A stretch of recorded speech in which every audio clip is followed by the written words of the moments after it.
जय हिंद दोस्तों, मैं हूं मेजर गौरवारी और आप देख रहे हैं मेजरली राइट। अच्छा दोस्तों, यहां पे चीन और ताइवान की फिर से खटपट हो गई, बहुत तगड़ी वाली। मैं आपको बताता हूं बेसिकली क्या हुआ है कि बीजिंग ने नई गाइडलाइंस निकाली हैं। बीजिंग यानी कि चाइना की जो राजधानी है, उसने नई गाइडलाइन निकाली हैं और बोला है कि साहब जो ताइवान की आज़ादी की बात करेगा, जो ऐसे अपने मुंह से बयान देगा, सोशल मीडिया पे ऐसी बातें करेगा, या कोई भी ऐसा कुछ अपना ओपिनियन देता है जिससे हमें यह लगता है कि ये ताइवान का शहरी है, ताइवान का नागरिक है और ये चाइना से आज़ादी की बात कर रहा है, तो उसको सजाए मौत सुनाई जा सकती, यानी कि मृत्युदंड उसको मिल सकती है। ये चाइना ने बोल दिया है। अब चाइना ने और ये बताया है कि जेम्स जिमरमैन एक वकील है जिसने ये बोला है कि कंपनीज को इसके बारे में बड़ा डर लग गया है, ताइवानीज कंपनीज को, क्योंकि ताइवान ने मोटा इन्वेस्टमेंट करा है चाइना के अंदर। अब इनको लग रहा है डर, क्योंकि जो रूल है ना, ये बड़े ग्रे हैं, यानी कि ना ये सफेद हैं ना ये काले हैं, ये बीच में है। और चाइना जानबूझ के जब भी ऐसे रूल बनाता है, वैसे चाइना बड़ा क्लियर है कि किसको क्या करना है, क्या सही है क्या गलत है, they are very very accurate about it. लेकिन जानबूझ के चाइनीज कभी ऐसे रूल बना देता है कि जिसको आप कैसे भी इंटरप्रेट कर लो यार, ठीक है। जैसे उदाहरण के लिए चाइना बोलेगा कि अगर आपने किसी पेड़ को लाल बोला, किसी आपने पेड़ को लाल बोला, तो आपको सजाए मौत मिलेगी। आपने बोला ठीक है साहब, कोई बात नहीं, आपका कानून है, सर आंखों पे। पेड़ तो हरा होता है, आप भी खुशी खुशी घर पहुंच गए। सामने आपको एक पेड़ दिख गया जिस पे चाइनीज कम्युनिस्ट पार्टी ने लाल रंग कर रखा, और फिर आपसे पूछेंगे पेड़ का रंग क्या है, आप बोलेंगे लाल है, टांगो इसको। चाइना जानबूझ के ऐसी चीजें करता है जिससे बंदा फंसे, और ये चाइना ने प्रेशर डालने के लिए जानबूझ के पेड़ को लाल कर रखा है, जबकि पेड़ हरा होता है। इन्होंने जानबूझ के पेड़ को लाल कर रखा है। अब मैं आपको बताता हूं चाइना क्या करेगा, ठीक है। चाइना करवाएगा सर्वे, और जानबूझ के जो ताइवानीज वहां पे रह रहे हैं उनसे सर्वे करवाएगा कि आप बताइए क्या ताइवान अलग देश है या चाइना का हिस्सा है। और कुछ कुछ सवाल ऐसे होंगे जिसमें यह नहीं पूछेगा, वो सिर्फ ये पूछेगा कि ताइवान के इतिहास के बारे में बताइए।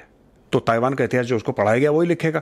जब वो ताइवान का इतिहास लिखेगा, आप बोलेंगे आप तो मानते ही नहीं कि चाइना का हिस्सा है, टांगो इसको। यानी कि पेड़ लाल हो चुका है जो हरा पेड़ था। ये चाइनीज जो करते हैं ये, अब देखिए इसमें 2022 में तकरीबन 1,77,000 ताइवानीज हैं चीन में काम कर रहे थे। ये ताइवान की सरकार का डेटा है। ये बहुत सारे मल्टीनेशनल्स हैं चाइना में, बहुत सारे मल्टीनेशनल्स हैं, जाहिर सी बात है। चाइना वर्ल्ड की मैन्युफैक्चरिंग कैपिटल है, बड़े सारे यहां पे मल्टीनेशनल्स हैं। और ताइवानीज को यहां पे प्रेफर इसलिए करा जाता है क्योंकि उनकी लैंग्वेज स्किल्स हैं, पढ़े लिखे होते हैं, और कल्चरल फेमिलैरिटी वो चाइनीज को समझते हैं, क्योंकि खुद भी वो मूल तो वही है ना, वो भी तो चाइनीज ही हैं। कुछ दशक पहले तो आए थे ये लोग, बाकी तो हैं तो चाइनीज ही है। तो सब इनको माना जाता है कि ये बढ़िया लोग हैं, तो इनको हायर कर लिया गया। अच्छा, इसके अलावा ताइवान के फर्म हैं, इन्होंने $200 अरब चाइना में इन्वेस्ट करा है 1991 के बाद, और चाइना की इकोनॉमिक ग्रोथ को बहुत इन्होंने फ्यूल करा है। $200 अरब से ज्यादा ये लोग चाइना में इन्वेस्ट कर चुके हैं। चाइना ने 21 जून 2024 को बोला कि हम तुम्हें निपटा देंगे। वो लाल पेड़ वाला जो चक्कर मैंने आपको बताया था ना दोस्तों, पेड़ लाल है, पेड़ हरा नहीं है। अब बताओ क्या कलर है पेड़ का, साबित तो लाल लग रहा है, टांगो इसको। वो वाला जो एलिमेंट चाइना लाया था, वो लाया था 21 जून 2024 को। और ये जानबूझ के चाइना ने ताइवान के ऊपर, देखिए प्रेशर ना अलग होता है, एक होता है, मैं आपको बताता हूं 3 वॉरफेयर स्ट्रेटेजी जो होती है ना, चाइना की जो 3 वॉरफेयर स्ट्रेटेजी है, उसमें आप ये समझ लीजिए जब प्रोपेगेंडा होता है या मीडिया होता है या लीगल होता है, ये अलग अलग तरीके हैं जिससे चाइना लड़ाई लड़ता है। चाइना सिर्फ ये नहीं कहता कि भाले बर्ची से ही लड़ना है या मैं बम पटाखों से ही लड़ाई लड़नी है। चाइना कहता है कि नहीं, ये लीगल वॉरफेयर है, ये चाइना का लीगल वॉरफेयर है ताइवान के साथ। चाइना ने लॉ में चेंज कर दिया, अब ये चीज गैर कानूनी है, अब पेड़ लाल बोलोगे तो तुम्हें टांग देंगे, ये लीगल वॉरफेयर है। चाइना की जो 3 वॉरफेयर स्ट्रेटेजी, उसका हर समय आप ध्यान रखना, legal warfare is a very important Chinese military strategy, और ये ताइवान के ऊपर अप्लाई हो गई है दोस्तों।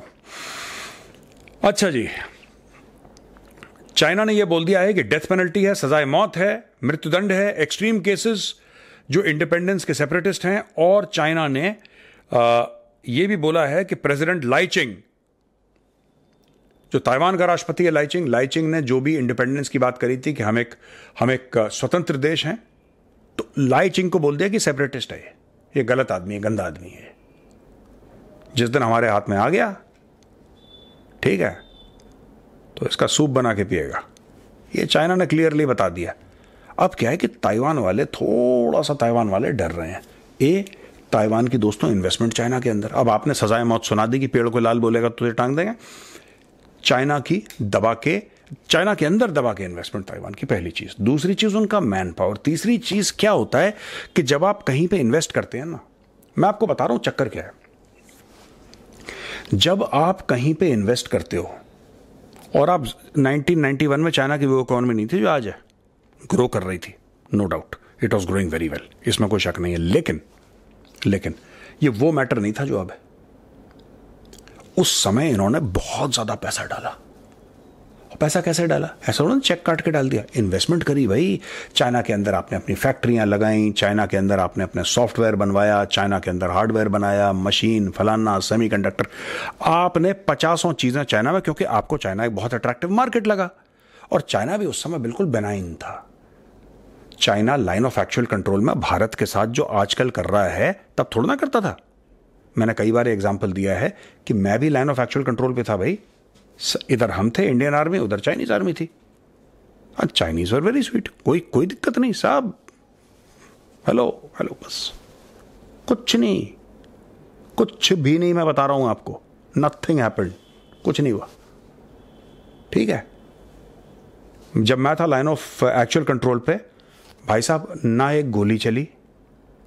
मैं एक्चुअल कंट्रोल एलसी पे नहीं, लाइन ऑफ कंट्रोल नहीं बात कर रहा, पाकिस्तान, वहां पे तो हैप्पी दिवाली होती रहती थी। लेकिन जब लाइन ऑफ एक्चुअल कंट्रोल पे था कि चीनी फौज एक तरफ, हम एक, गोली बहुत दूर की बात है भाई, किसी ने पत्थर तक नहीं फेंका, किसी ने गाली तक नहीं दी। ये मेरा जो पर्सनल, मैं आपको बताता हूं, उस समय चाइना अपनी स्ट्रेंथ को डेवलप कर रहा था, चाइना अपनी ताकत डेवलप कर रहा था। तो चाइना ने बोला चुप रहो। जब अपनी ताकत डेवलप कर रहे होते हो ना, तब बिल्कुल चुप रहो, किसी को मत बोलो, बाद में देख लेंगे। ये चाइना की प्लानिंग थी। ताइवान लगातार पैसे लगाता गया। तो इन्होंने बोला कि ताइवानीज तो हमारे भाई हैं, तुम भी चाइनीज बोलते हो, हम भी चाइनीज बोलते हैं, तुम भी चाउमीन खाते हो, हम भी चाउमीन। इन्होंने अपना एक प्यार मोहब्बत की दुनिया बनाई। और जिस दिन ऐसा लगा चाइना को कि चाइना ताकतवर बन गया है, उसने ताइवान को टांगना शुरू कर दिया। आज की तारीख में इन दोनों की सप्लाई चेन इतनी ज्यादा मिल गई है ना दोस्तों, इतनी ज्यादा सप्लाई चेन आपस में इंटरमिंगल हो गई है कि ताइवान को भी पीछे खींचने में बड़ी दिक्कत हो रही है। आपको क्या लगता है 1991 के बाद जो 200 अरब लगाए हैं, वो क्या आज की तारीख में कितने अरब होंगे? सोचना कभी आप, ऐसी कभी फ्री में सोचना कि इतना जो इन्वेस्टमेंट करे, इन्वेस्टमेंट तो बढ़ेगा ना। जब चाइना में आप पैसा लगाओ, पैसा बढ़ेगा। वो बढ़ के कितना हो गया होगा,